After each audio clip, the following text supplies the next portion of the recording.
네, 여러분 안녕하세요. 장명진 변호사입니다. 오늘은 그 부부싸움을 하다가 이제 몸싸움으로 번지거나 아니면은 이제 폭행을 가했을 때 가정폭력이라고 하죠. 그럴 때 이제 경찰에 신고하면 그 후 절차가 어떻게 되는가, 그 다음에 접근금지 이런 걸 받는 것이 용이한가, 이런 것들을 많이 궁금해 하시는 것 같아서 준비해 봤습니다. 일단 우리 사건 먼저 말씀을 드리면요.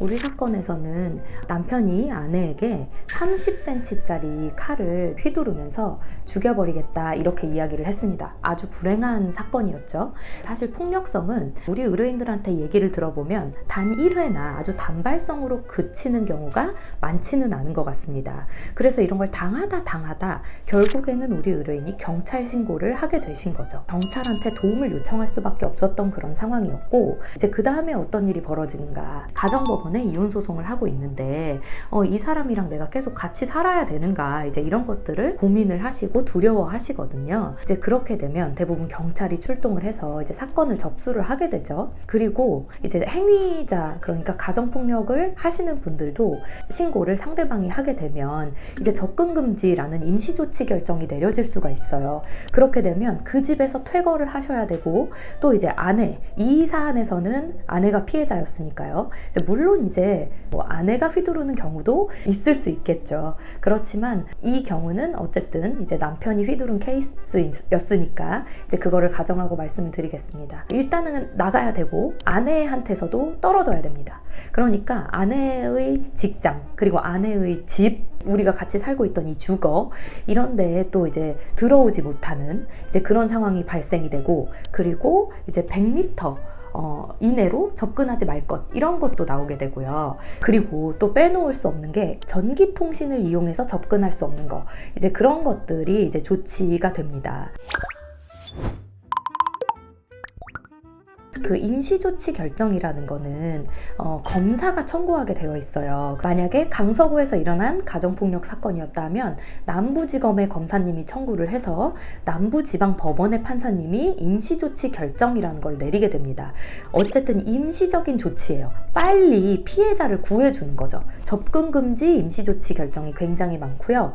그래서 이거를 뭐 6개월 이내에서 대부분 내리시고는 하는데, 우리 의뢰인의 경우 2달 정도 이렇게 접근금지 결정 받았고, 또 갱신이 되어서 뭐 4달 뭐 이 정도로 되었던 것 같습니다. 임시조치 결정문 이렇게 되어 있고요. 행위자는 누구, 청구인은 누구. 그래서 행위자는 그 가정폭력을 행한 사람, 그리고 청구인은 아까 말씀드린 검사, 뭐 사건 번호 이런 게 적혀 있고요. 그 다음에 대부분 3가지로 나눠진다고 생각하시면 됩니다. 첫 번째, 즉시 그 피해자의 주거에서 퇴거해라.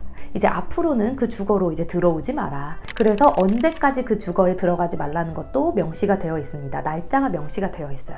그리고 2번째로는 그 100m 이내 접근 금지, 그거는 피해자의 주거에 뭐 해당하거나 아니면 직장도 해당될 수 있습니다. 3번째로 아까 말씀드렸던 그 전기통신을 이용한 접근 금지, 전화도 있을 수 있고 뭐 카카오톡 메시지라든지 뭐 SNS 뭐 메시지라든지 이런 것들이 포함되어 있다고 보시면 됩니다. 이렇게 주로 3가지로 적혀 있게 됩니다.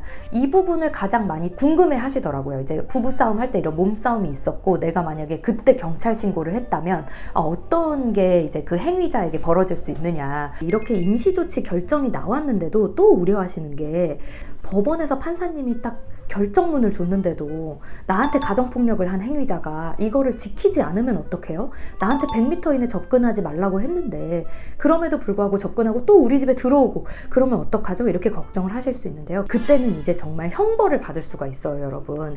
그래서 1년 이하의 징역 또는 1천만 원 이하의 벌금형에 처해질 수 있습니다. 그리고 이거는 어디까지나 말씀드렸듯이 임시조치 결정이잖아요, 여러분. 판사님이 내려주신. 그런데 이 사건이 결국에는 어디로 흘러가느냐, 이제 이것도 궁금하실 것 같아요.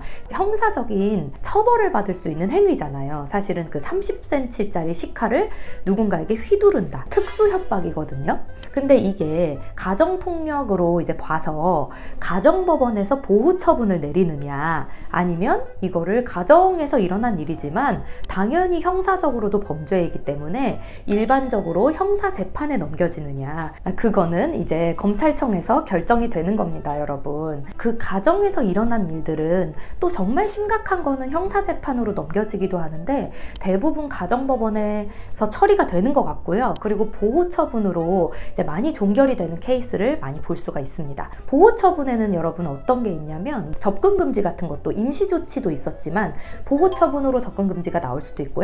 사회봉사 수강명령이 나온다든지 아니면 이 사람은 심각하게 좀 상담이 필요해 보여, 이런 거는 상담을 위탁한다든지 보호처분으로 내려지게 됩니다. 그 형사재판으로 넘어갔을 때 그 형벌, 우리가 말하는 전형적인 의미의 형벌하고는 사실은 차이가 많이 있는 거죠. 그러니까 보호처분이라는 거는 사실은 이 사람을 어떻게 좀 개선해 줄 거냐, 그거에 더 초점이 맞춰진 거라고 보시면 됩니다. 이런 경우에 당연히 이제 피해자들은 무엇을 또 진행을 할까요? 아까 처음에 말씀드렸던 이혼 사건을 많이 진행하십니다. 이혼 사건을 가정법원에서 또 병행을 해서 진행하는 경우가 아주 많은데, 그때 당연히 이 원고로서 제출할 증거 중에서는 임시조치 결정문, 뭐 보호처분이 있었다면은 그거에 대한 뭐 증거, 뭐 이런 것들이 판사님이 보시기에는 가정폭력이 있었구나, 그리고 상대방이 가정폭력 행위자구나, 이런 거를 아주 단적으로 보여줄 수 있는 중요하고도 좋은 증거입니다. 이렇게 이혼 사건을 진행하고 있는 케이스도 있고요. 남편이 아내에게 혹은 아내가 남편에게 뭐 가정 안에서 어떤 폭력 행위가 있었다, 뭐 협박 행위가 있었다, 단순한 부부싸움으로 보기에는 무리가 있죠. 이런 형벌을 받을 수 있는 어떤 범죄 행위가 있었다, 이러면 우리가 경찰에 신고를 했을 때 주로 이제 접근금지 임시조치로 이제 이어지고, 이게 가정법원에서의 보호처분으로 또 이어질 수 있고, 이런 맥락을 한번 이해하실 수 있게 영상을 찍어봤습니다. 오늘은 여러분들이 궁금해하시는 접근금지나 경찰에 신고하면 어떻게 되는가, 가정폭력 행위자에 대해서는 어떤 일이 벌어질 수 있는가, 그런 것들을 한번 말씀드려봤습니다. 그러면 오늘도 제 영상 시청해주셔서 감사드리고요. 구독과 좋아요도 부탁드립니다. 감사합니다.